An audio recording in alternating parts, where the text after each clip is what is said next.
Jaggasistasino santa muccante sarvakilmisai bhunjante te abhang papam je pachanti atmakarana. This verse we are discussing last meeting, that we should eat after offering sacrifice. Lord Krishna says that things which are eatable we receive by the grace of the Lord, we should acknowledge it. We should not be forgetful that our eatables which come to us, they can be manufactured by our sweet will. No. The arrangement is so nice in the administration of nature that we shall get all our necessities of life by the grace of God, and our duty is to advance ourselves in the right knowledge of our spiritual existence without unnecessarily engaging ourselves for sense gratification. That is the difference between human civilization and animal life. The beginning of our Bhagavad Gita lesson is based on that we are spirit, consciousness. We are not this body. And the whole function of the human society is to be enlightened in that spiritual consciousness of life, instead of wasting time in sense gratification like the animals who are concerned with eating, sleeping, fearing and mating. That is the background of this discussion, that we are different from the ordinary animals.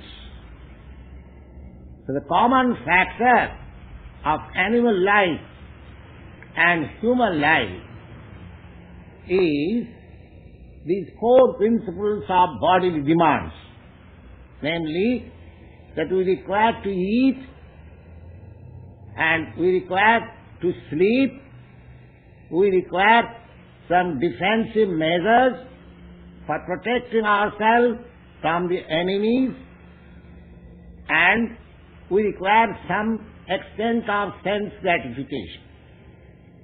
That is the needs of my body. They are not the needs of myself as I am, spirit soul. Oh. Now, if I want to get rid of this bodily engagement or the threefold miseries of material existence, then I must put myself under treatment. Just like a diseased man goes to a physician for treatment to get out of it, to get relief from the sufferings of the disease. Similarly, our material existence consisting of threefold miseries and birth, death, old age and diseases, if we are actually conscious for our happiness, we must make a permanent solution of this misery. That is the mission of human life.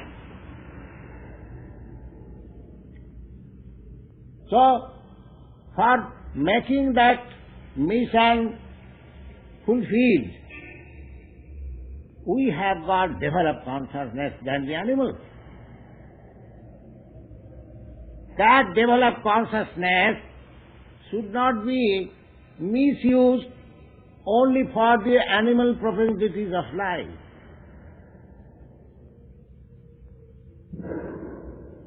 That is the whole thing.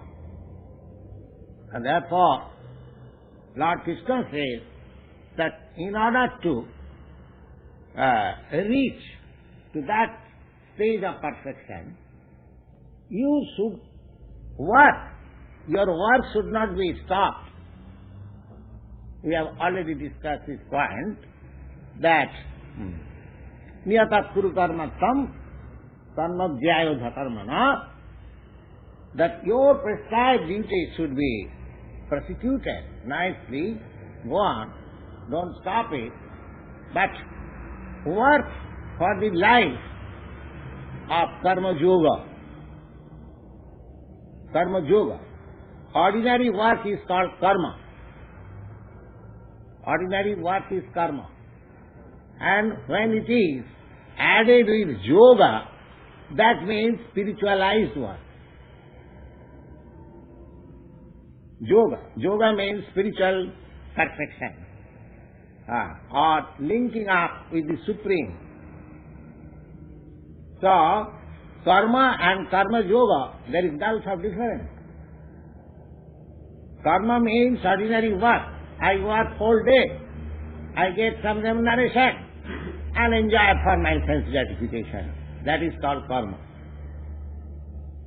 In this life or that life, or next life. Somebody, they make charities and other pious acts so that in the next life they get good parentage, good education and opulence so that they can also enjoy life. There are others also who make more advanced karma to get himself promoted in other planetary systems, just like moon planet or Sargalok, heavenly planet. There are many planets in which the standard of life is far, far comfortable than here. So, these are not required. To get yourself promoted in higher standard of life, from A-class prisoner to, from C-class prisoner to become A-class prisoner, that is not required. Bhagavad Gita does not teach us that you improve your life in the respect that you are now C-class prisoner, you become A-class prisoner. No. You should not remain a prisoner. You should get yourself this prison life. This material life is prison life.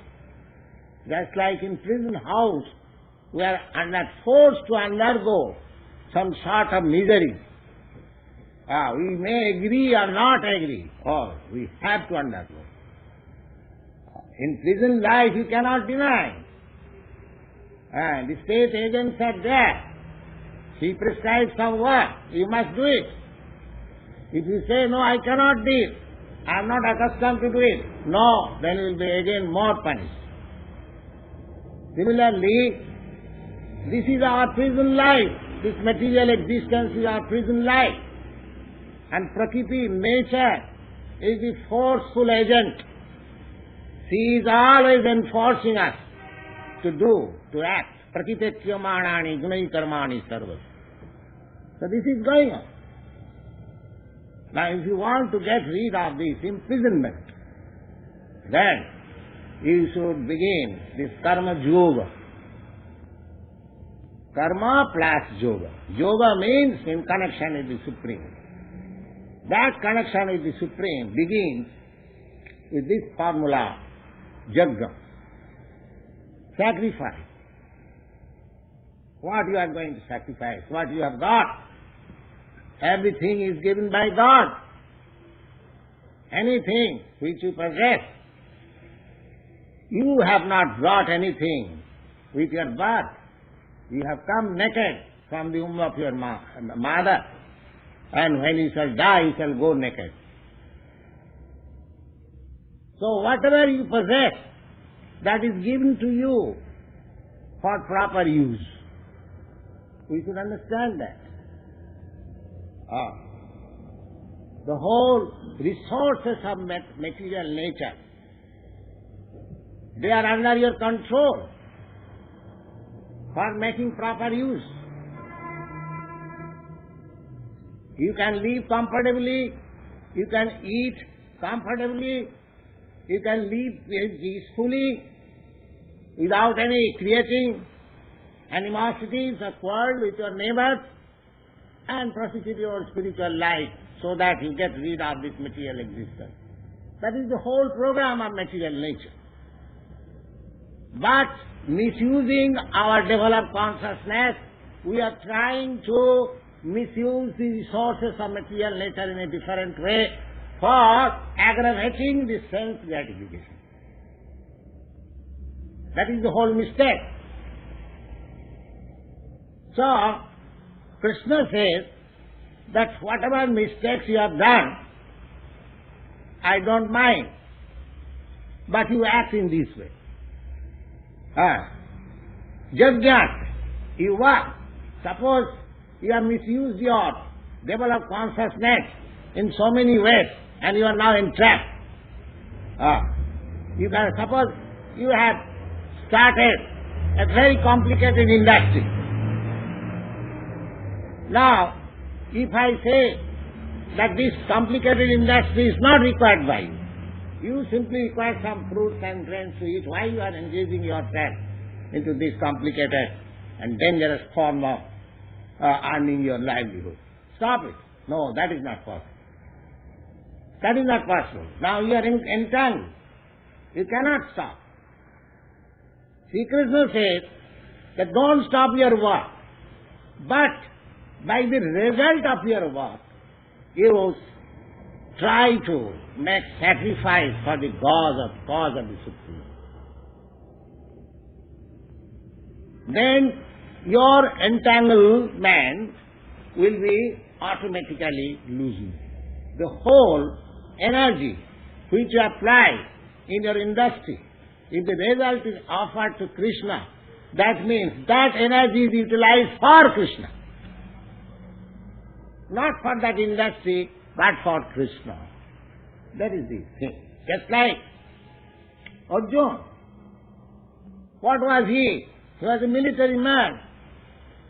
He was not a sage. He was not a learned Brahmin.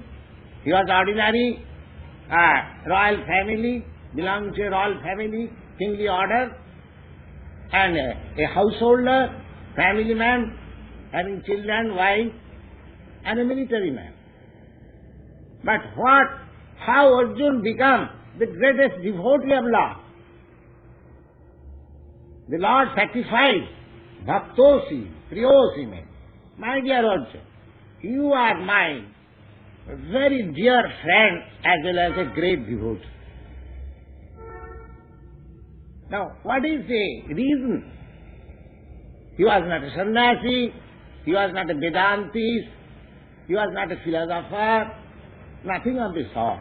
Still, you will find in the 4th chapter, Lord says, oh, my dear Arjuna, you are very dear to me and you are my great devotee. Now, if a person becomes very dear to the Supreme Personality of Godhead, then what else he wants more? How he became so? He became by this karma yoga. Karma yoga. He was a military man, and the problem was before him whether to fight with his kinsmen or not. That was his problem. Now mind that, he was fighting man in the beginning before hearing the Bhagavad Gita, and he remained a fighting man after hearing Bhagavad Gita.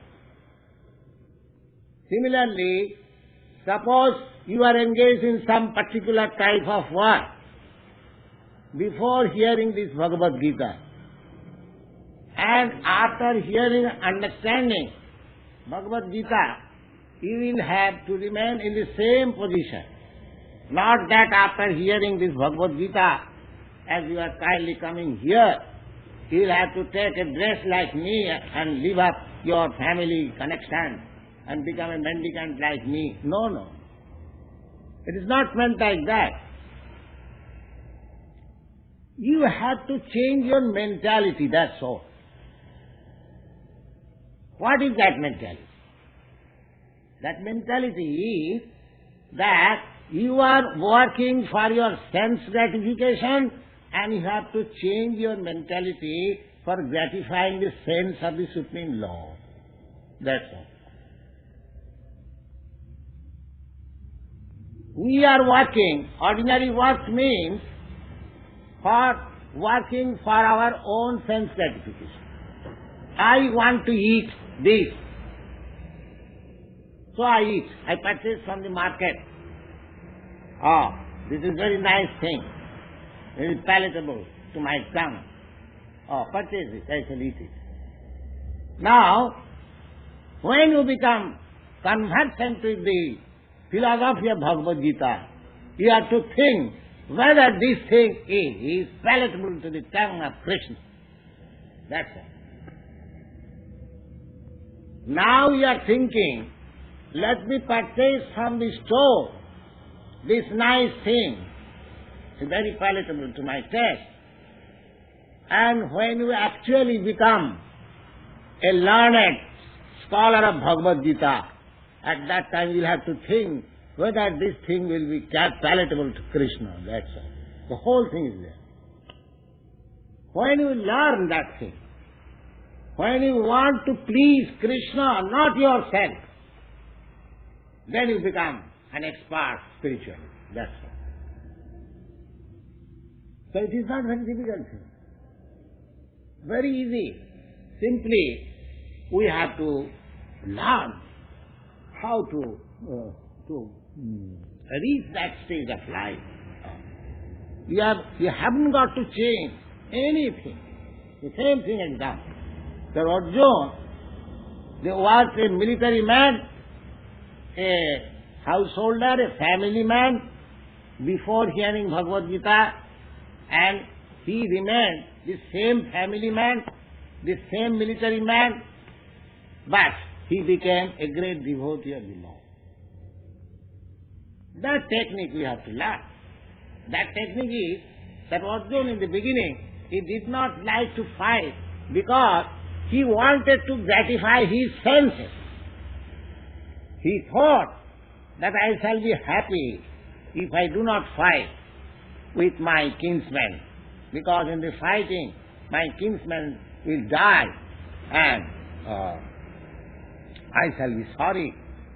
So what is the use of fighting like this? That means the whole thing, whole program is according to his own sense gratification. He did not know that this war field, this battle of Kurukshetra, was organized by Sri Krishna to kill all unwanted men of the world at that time. All unwanted men of that world. That was his plan. Now, this was disclosed to Arjuna. In the 11th chapter you will find that, my dear Arjuna, I have given you all kinds of instruction to induce you to fight in this battle. But know you perfectly well that either you fight or do not fight. I do not mind. All these men who have assembled here, they are not going back home. They will be killed here. It is already settled. It is already settled. Now if you want to take the credit, you can apply your hands for fighting. That's all. So, anything that is going on in this world, it is under the supreme supervision of the law. Maya dhakshena pratiti svate sacharacharam. In every There is a philosopher saying, not a blade of grass moves without the will of God. It is actually the fact. Everything. Now we have to dovetail ourselves with that plan of the Supreme Lord. That is called Karma Yoga. That is called Karma Yoga. So Arjuna understood it and he dovetailed himself with the supreme will of the Lord. And when he was inquired whether you are going to fight or not, what you have settled after hearing Bhagavad Gita, he said, yes, Krishna, my illusion is now removed by your grace and I have decided to fight. That's all. Now that agreement of fighting, and in the beginning of Bhagavad Gita, not to fight, that is the difference. In the beginning, he was not in agreement with Krishna. He made so many arguments with Krishna against fighting, and at the end he agreed, yes, he said, he became a yes man. So we have to become a yes man to the Supreme Lord, that's all. That is the perfection of our spiritual life. Now we are all no man. God says this, I say no. Stubborn, I say no. Now simply we have to say yes. That's all. In everything we say no at the present. Present formation of our existence is to say no. Anything godly, we say no. We shudder even by the name of God. We have come to a certain stage of our civilized life that you want to banish God altogether. Not only saying no, but we now prepare to agree to the point that there is no existence of God. So how much foolish we are becoming day by day in the name of advancement of civilization. You see? So we should correct this. Now we shall try to understand our position and try to say, yes, there is God and I am servant of God. That's all. You have to learn that thing only. No more we have to say that there is no God. We may say there is no God, but that does not mean that there is no God. You see?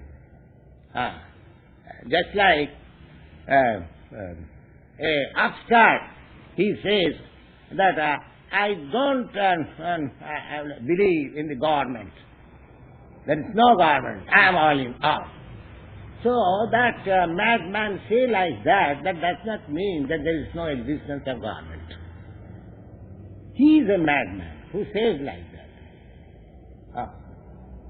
So that sort of, I mean to say, madness we should give up. We should be submissive. There is God. There is only example, several times I have cited, that existence of God can be perceived with very simple. What is that?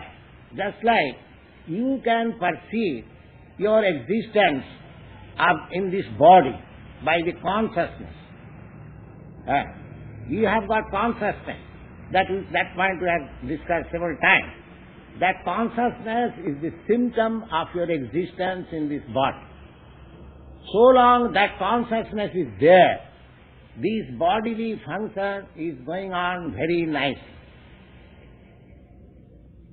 Now, you are eating.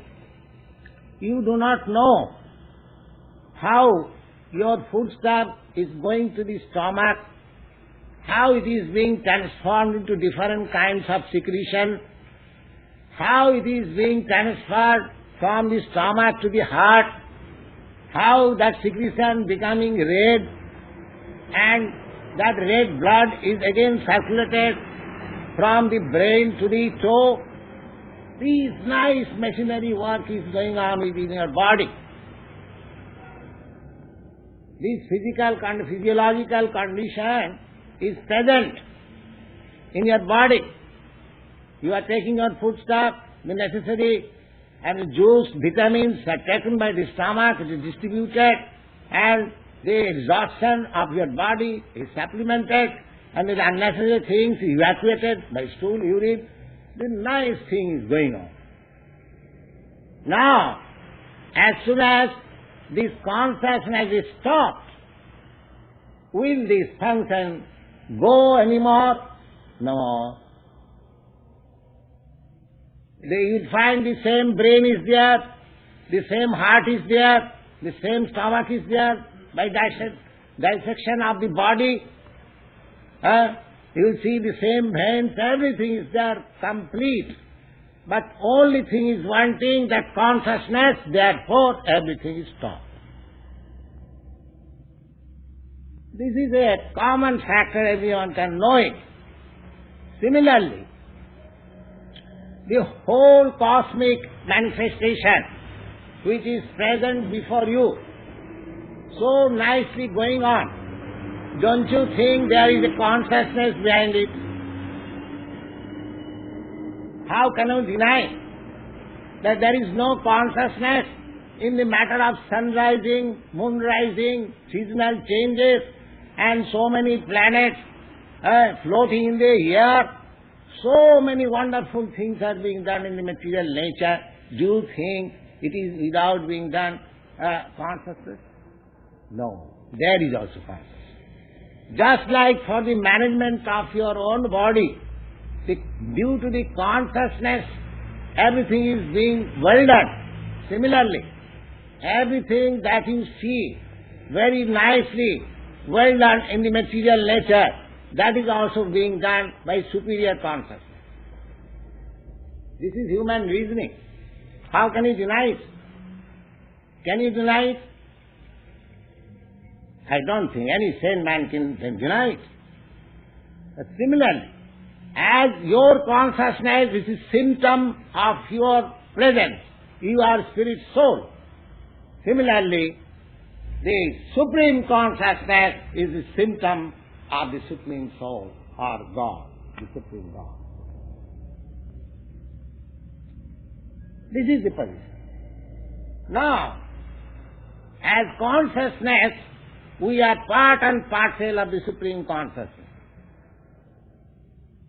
Therefore, the whole business of our life is to dovetail our activities with the Supreme Plan.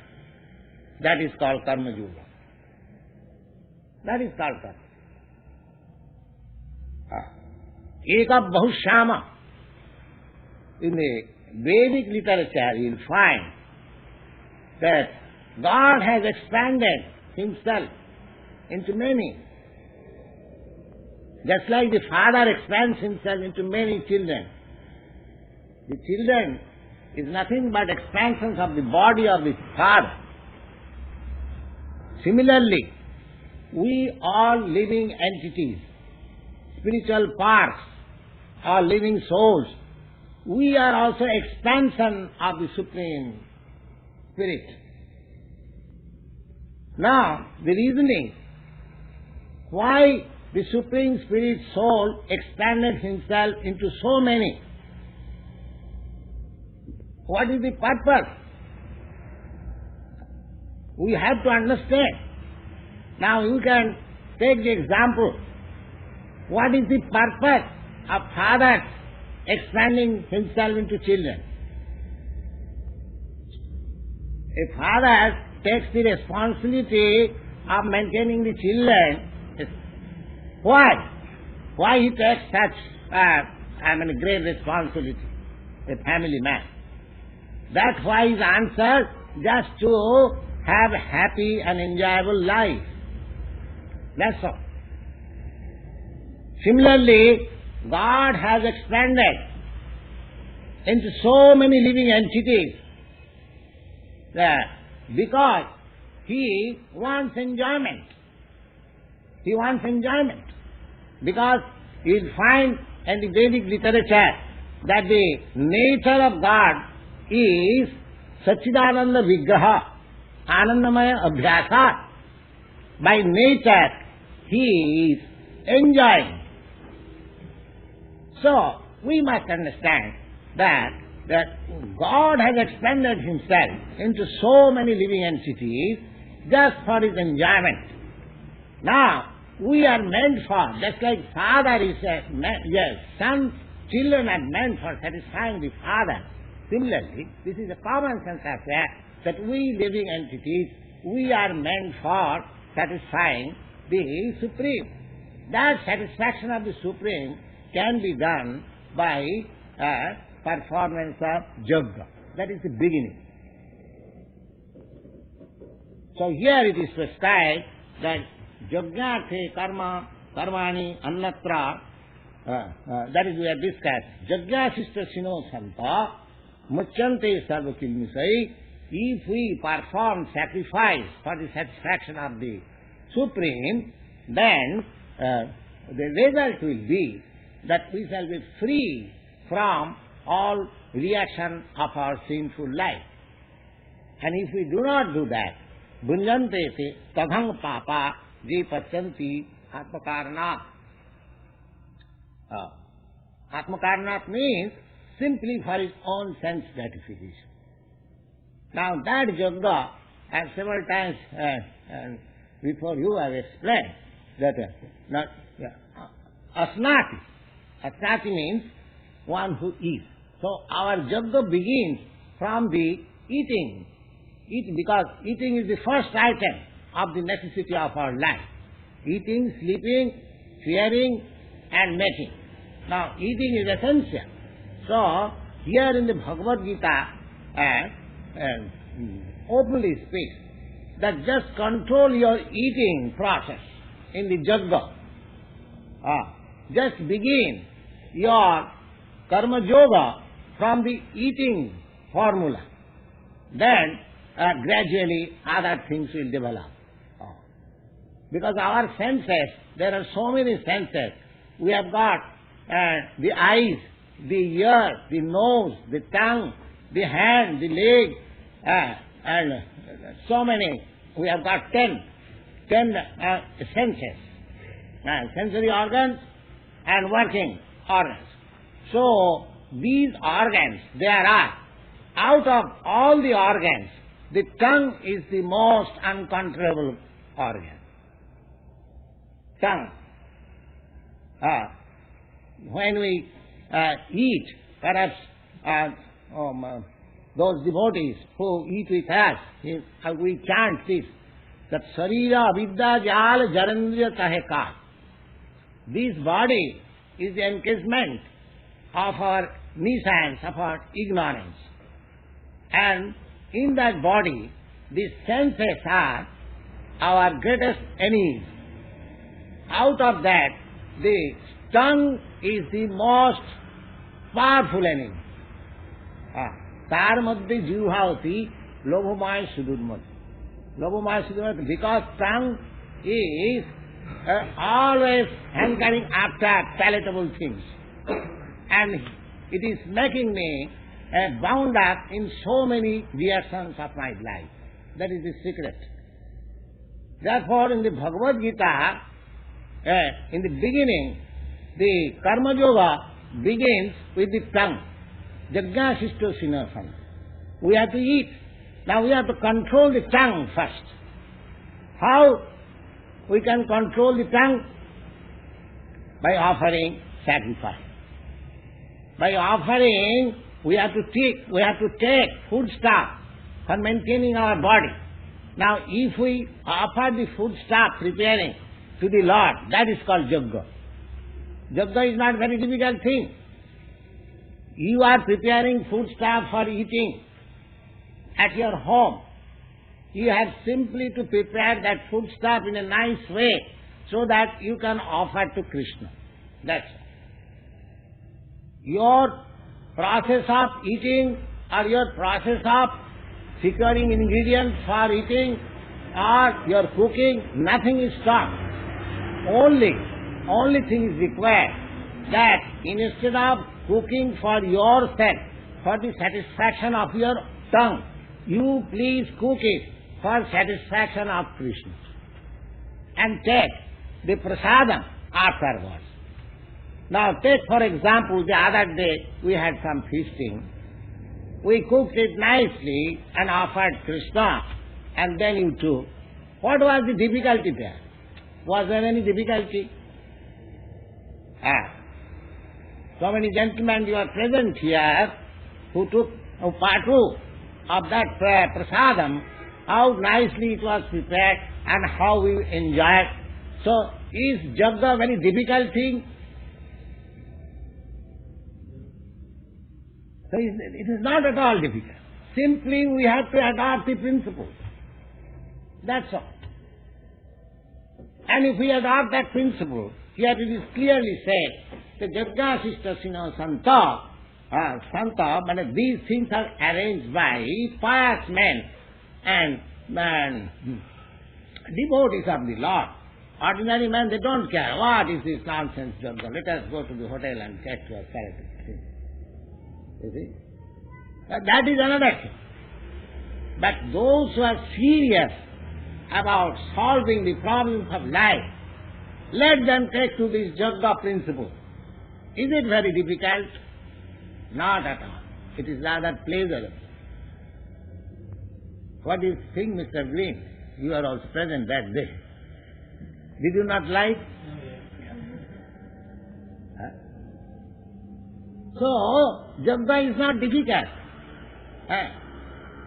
Now, if by doing that, Jagga, if we become free from all reactions, then why should we not do it? Why should we not do it? There is no difficulty, there is no question of difficulty, rather it is a thing of pleasure, ananda. The whole thing is ananda. Ananda means pleasure, enjoyment. Spiritual life does not mean the void of enjoyment. No, it is full of enjoyment.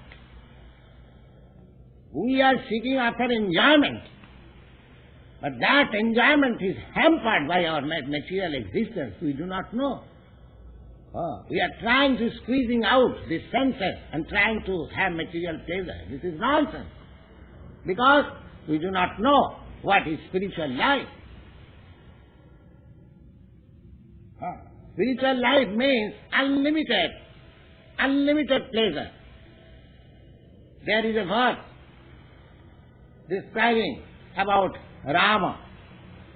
Hare Rama, Hare Rama, Rama Rama, Hare Hare. We chant. Now what is the meaning of Rama? That is described. Ramante yogina anante satyanande chidatmani iti Rama padena so parabrahma vidhiyate. Rama means Raman. Raman means enjoyment. The yogina, now mind that karma yogi, those who are yogi, those who are trying to get spiritual life, regain their spiritual vitality, they are called yogi. There are different kinds of yogi. Karma yogi, jnana yogi, dhyana yogi, raja yogi. The highest of all of them is the bhakta yogi or the bhakta.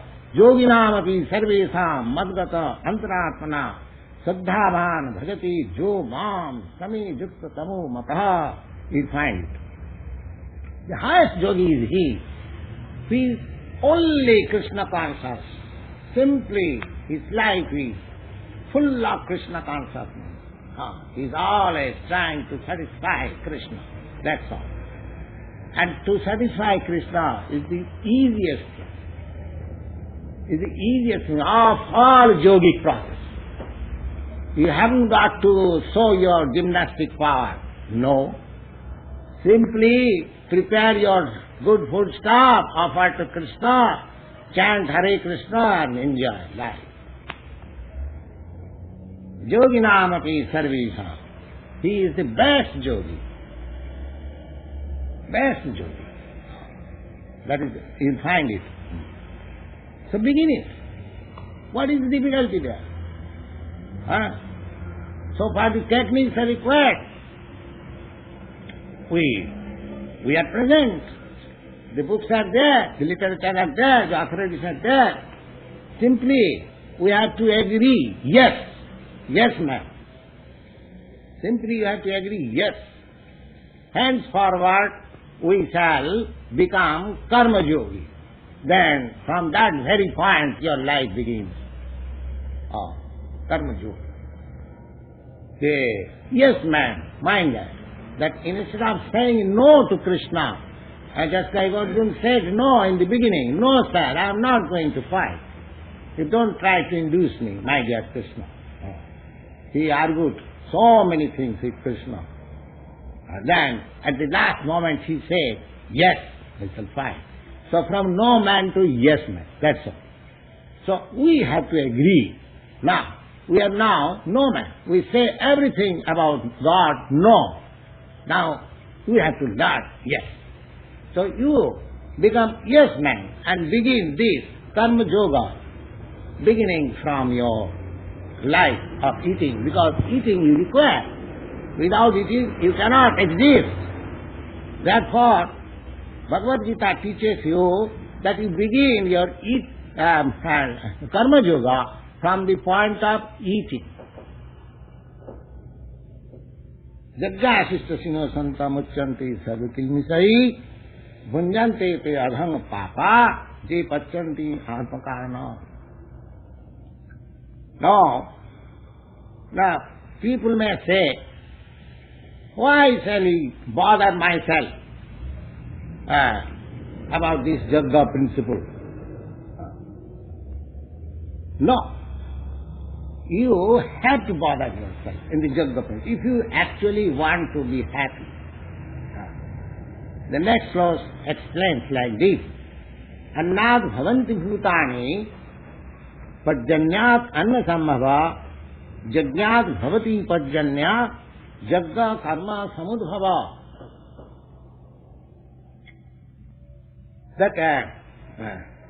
Now, why you should have to perform Jagga?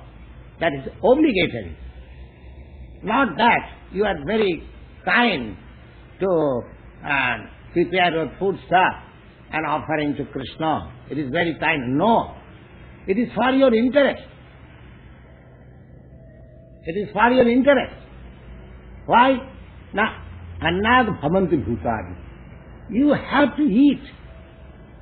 Can you say that without eating I shall continue my life?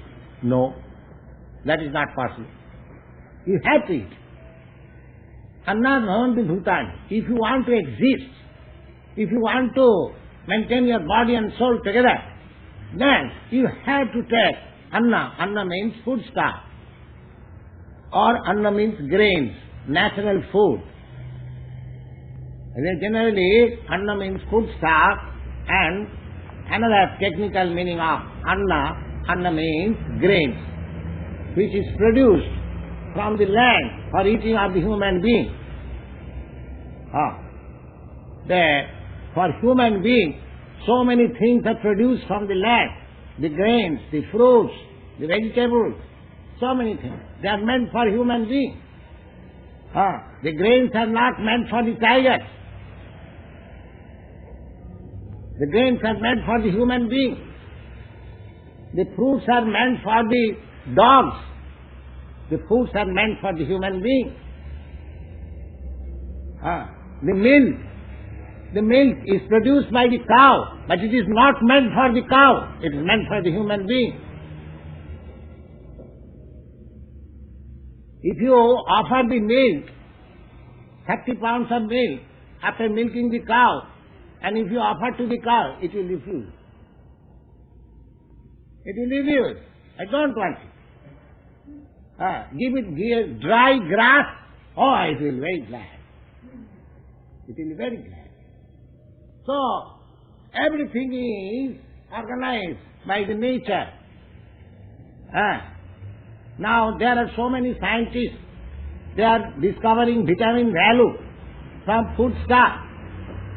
Now, what is the vitamin value in the dry grass? Can any scientist say that this is the vitamin value in dry grass? If there is no vitamin value in dry grass, how the cow is producing so much milk which is full of vitamin C and D? How from dry grass vitamin is coming out? Nowadays, the physicians prescribe some artificial vitamins for maintaining your body. Now, what is the vitamin there in the dry grass? So that the cow is eating dry grass and giving you nice milk full of vitamins A and D, essential for your life. So these are all wrong theories, that this contains this vitamin, this contains this, let them go. But natural food stuff which is meant for human beings, they are full of vitamins. Already there, by the nature's law, by God's wish. So, anyat bhavanti bhutani. You'll be surprised,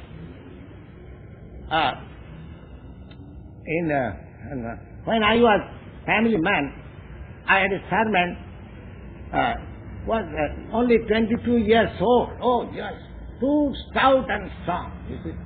So one day I asked him, his name was Buddhu. So I asked him, Buddhu, what do you take? That you are very stout and strong. So he said, my dear sir, I take only these corns. Corns. You know corns? Corns, it is powdered. The powdered portion he used to make bread. And the grain portion he used to cook as rice. And he was taking it. That's all. Corn.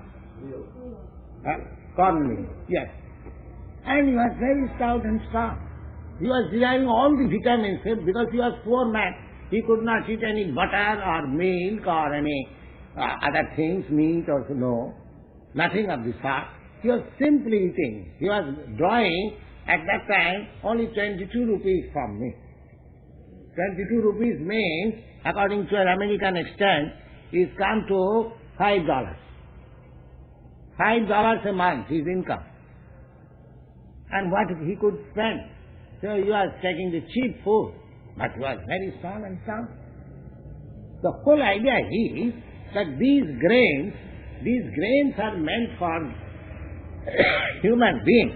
Coarse grain or fine grain, there are so many varieties of grain, varieties of rice, varieties of dal, according. Now the fine rice, the basmati rice, the liberal class, in India of course we have got this distinction, they are not satisfied with this white rice. They want coarse grain for satisfaction. While gentleman class, they cannot eat coarse grain. They want finer grain. So all these varieties of grains and vegetables and everything is there by nature's arrangement, by God's arrangement. Here it is said, Annāt bhavanti bhutani. Now, your body depends on the food stuff supplied by nature. Annāt bhavanti bhutani pajjannāt anna sambhava. And these grains are produced by rains. Pajjanna. Pajjanna means regular rainfall from the sky by the arrangement of God. It is not your arrangement. Rainfall is not your arrangement. It is supernatural arrangement. If there is regular rainfall, then it can produce all the necessities of our life.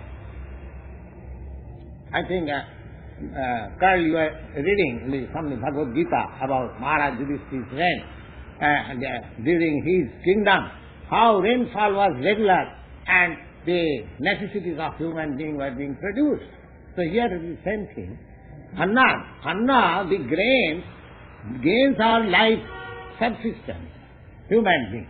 Annāt bhavanti bhutani, and grains are produced by regular rainfall. Pajjannāt anna sambhava. Pajjanna means rainfall. And jajñāt bhavati pajjanna. And rainfall is produced when you offer jagga, sacrifice to the Lord. Regular rainfall will be possible when people are engaged in the jagga. Otherwise nature will control rainfall. For want of rain, all your arrangement, mechanical arrangement tractors and all these things will all fail if there is rainfall. There is no rainfall. So, control of the rainfall is not in your hand. It is in supernatural power. So here it is said that rainfall is made possible by offering yajna, by sacrifice. Padjanna, yajna bhavati padjanna, yajna karma samudbhava. And yajna is prescribed according to the Vedic rituals.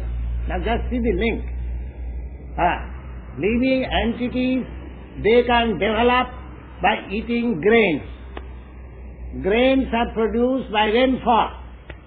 Rainfall is made possible by offering sacrifice. And this process of sacrifice is given in authoritative scriptures like Bhagavad Gita, Bhagavad and Vedic literature. What is the process? So, because the beginning is from the Brahma. Brahma means Veda, transcendental sound. Therefore, if we work according to the direction of this Bhagavad Gita or Vedas, then the whole thing becomes the spiritual life. Whole thing becomes spiritual. Because karma jagga karma samudbhavam karma, and if your karma is regulated by the direction of Krishna, just like Arjuna regulated his karma, his warfare by the direction of Krishna, then by regulation of karma, you perform yajna, sacrifice, and for your performance of yajna, sacrifice, there is regulating rainfall, and from regulating rainfall, there is sufficient production of grains and foodstuff, and from your sufficient foodstuff, you can grow yourself, maintain your body very nicely. The whole program is like that. Annad bhavanti bhutani, pajjanna tanna sambhava, jajnad bhavati pajjanna, jagga karma samudbhavam. Karma brahma bhavam vidhi, and the nature of our karma, how we should work, that is directed. That is directed in Vedic literature, just like Bhagavad Gita, just like Arjuna was directed. Now, karma brahma samudbhavam, brahma samudbhavam, tasmat sarvagatam brahma nitta jagge pratishthitam. Therefore, my dear Arjuna, if you begin your life by performance of yajna, then that means at once your life becomes spiritual life. At once your life becomes spiritual. That's what we want.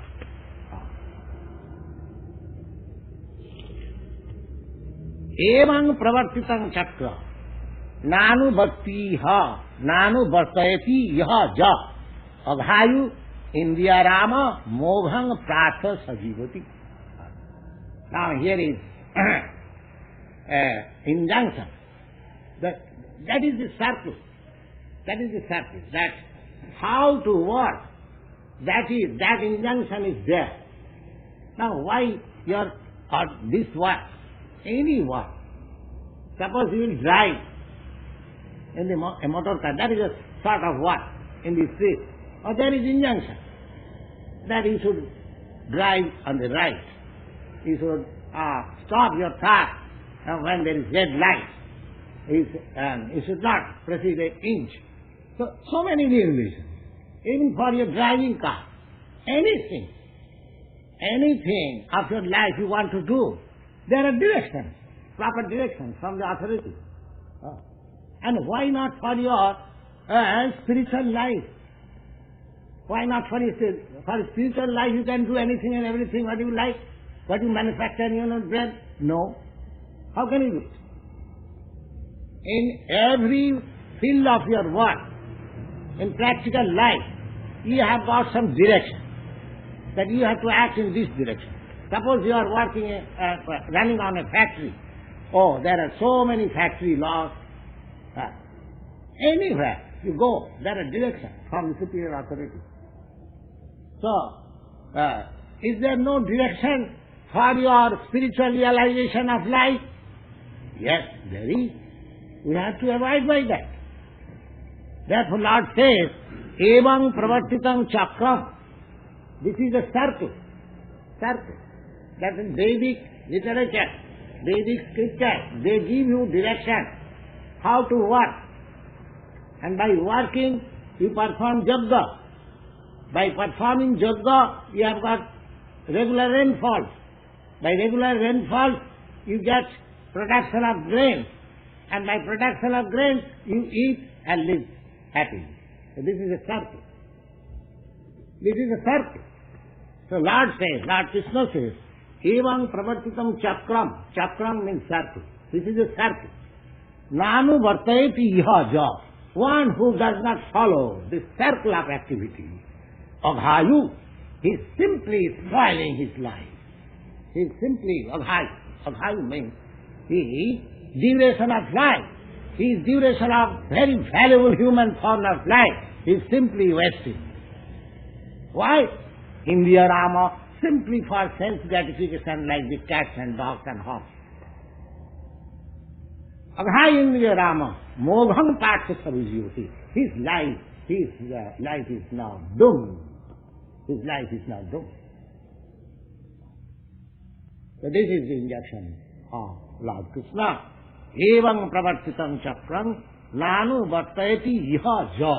Anyone who does not follow this circle of activity, then it is to be understood that he is spoiling his valuable human life, and his life is doomed. Hare Krishna. Now if there is a question.